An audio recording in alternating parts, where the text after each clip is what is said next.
Sa darating na halalan, pipiliin ko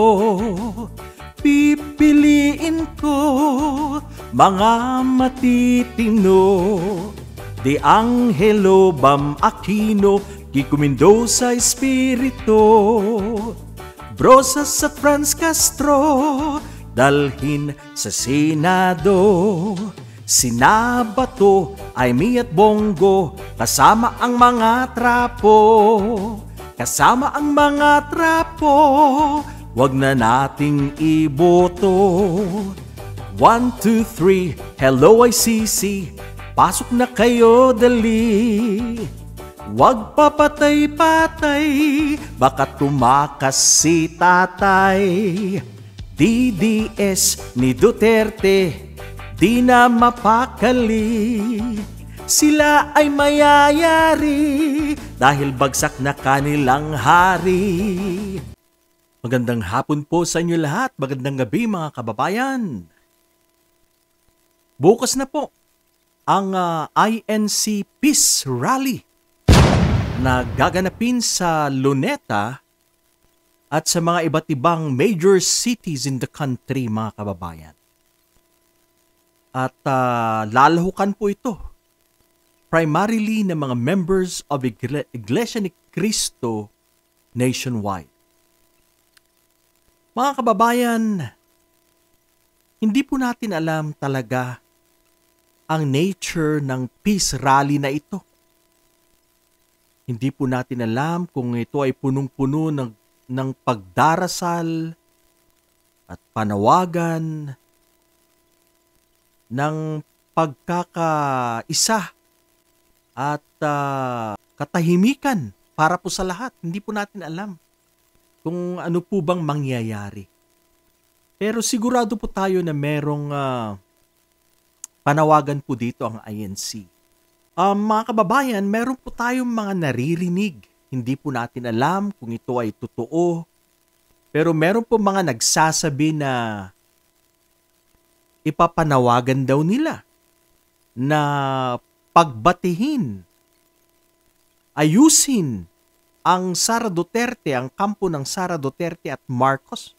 Yan po mga kababayan. Pero hindi po natin alam kung gaano nga katotoo ito, hindi po natin sigurado yan. Yan lang po ay narinig lang po natin balibalita. Malalaman na lang po natin bukas kung ano nga ba ito. Ano nga ba ang agenda ng INC Peace Rally mga kababayan. Yan.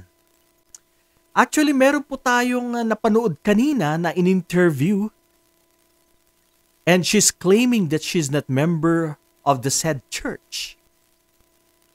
At andun na po siya sa site at sila nga po ay nagpe-prepare na daw para bukas. Yan mga kababayan.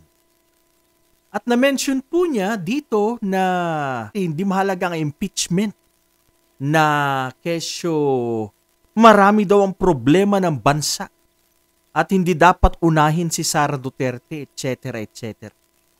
Mga kababayan, para po sa akin, maling-mali po itong tao na to na tinanong kanina.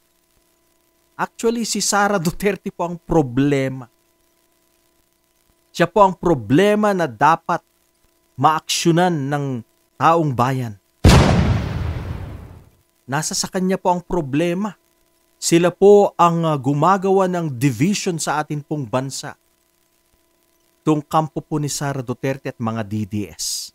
Mga kababayan, kung totoo man yung sinasabi po ng mga balibalita na pagbabatiin si Sara Duterte at si Pangulong Marcos, okay lang po yan. I think wala po yung problema. Kung magkabati or may balik po ang kanilang friendship. Mga kababayan, ito naman aking masasabi. Okay lang na magkabalikan ang dalawa. Okay lang na magkabati together again. Pero mga kababayan, huwag po nating palampasin itong si Sara Duterte. Huwag palampasin ang mga nagawa ni Sara Duterte. Yes, it's fine na magkaayusan ng dalawang kampo, pero dapat ang gobyerno maging seryoso sila sa mga napatunayan ng mga hearings sa Committee on Good Government and Accountability, mga kababayan.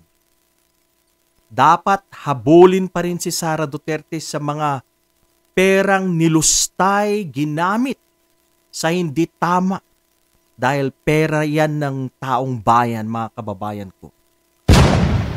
Sabihin na natin totoo po yun, yung balita na ang ipapanawagan nila ay magkaisa na mag-ayos ang dalawang kampong nag-uumpugan ngayon. Huwag po nating kalilimutan na meron pong nagawang mali ang Office of the Vice President. Ganun na rin sa Department of Education under her watch. Dapat po sila magpaliwanag dito. Dapat siyang humarap sa korte dahil kakasuhan po siya dyan. Hindi ibig sabihin na ang pagbabati ng Marcos at Duterte, hindi po ibig sabihin na hindi na po itutuloy ang mga kaso at hindi na rin itutuloy ang impeachment. Ang taong bayan ay nananawagan. Ang taong bayan ay sumisigaw ng accountability. Ang taong bayan ay sumisigaw na i-impeach ang ating Vice Presidente, mga kababayan. Wala po tayong problema kung yan po ang objective. Hindi po natin alam kung yan po ang objective ng INC na pagbatiin ang dalawang kampo. There's no problem po sa intensyong yan kung yan nga po ang totoong pakay po nila. Pero pag ang gobyerno ay kinalimutan ang mga pagkakamali ni Sara Duterte, taong bayan na po ang makakalaban ng gobyerno dito. Pag kanilang hinalusot si Sara Duterte dito, abay, taong bayan ang makahaharap ng gobyerno Marcos. Pero mga kababayan, para po sa akin, hindi naman po siguro. Nasa kay President Bongbong Marcos na po yan kung makikipag-ayos po siya o hindi. Okay lang na makipag-ayos po siya.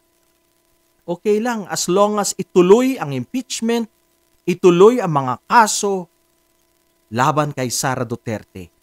Yan po ang masasabi natin dyan. Wala pong masama. Well, maganda po yung forgiving. Nasa banal na kasulatan po yan, yung pagpapatawad, okay lang po. Pwedeng magpatawad, pero wag po natin kalilimutan yung impeachment.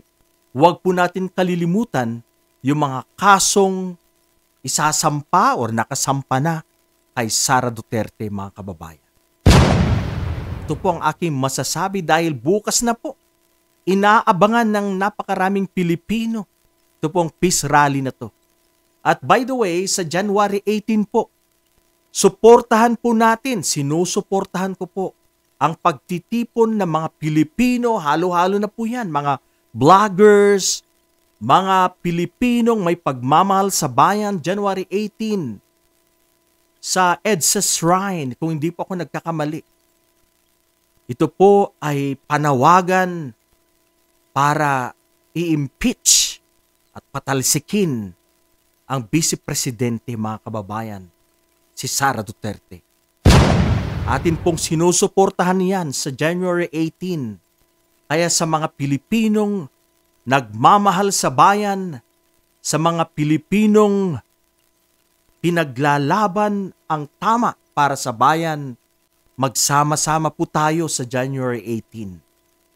At isigaw sa buong mundo na dapat nang patalsikin si Sara Duterte dahil marami na po siyang nagawa na hindi makapilipino, marami na po siyang nagawa na hindi tama para sa bayan. Dapat po siyang managot. Impeach Sara Duterte, impeach. Marami pong salamat sa inyong panunood. Sana po'y mag-subscribe po kayo sa aking channel. Pakishare na din po ang aking video na ito para malawak po ang marating ng ating panawagan. Marami pong salamat. Kumusta po sa ating mga kababayan all over the world?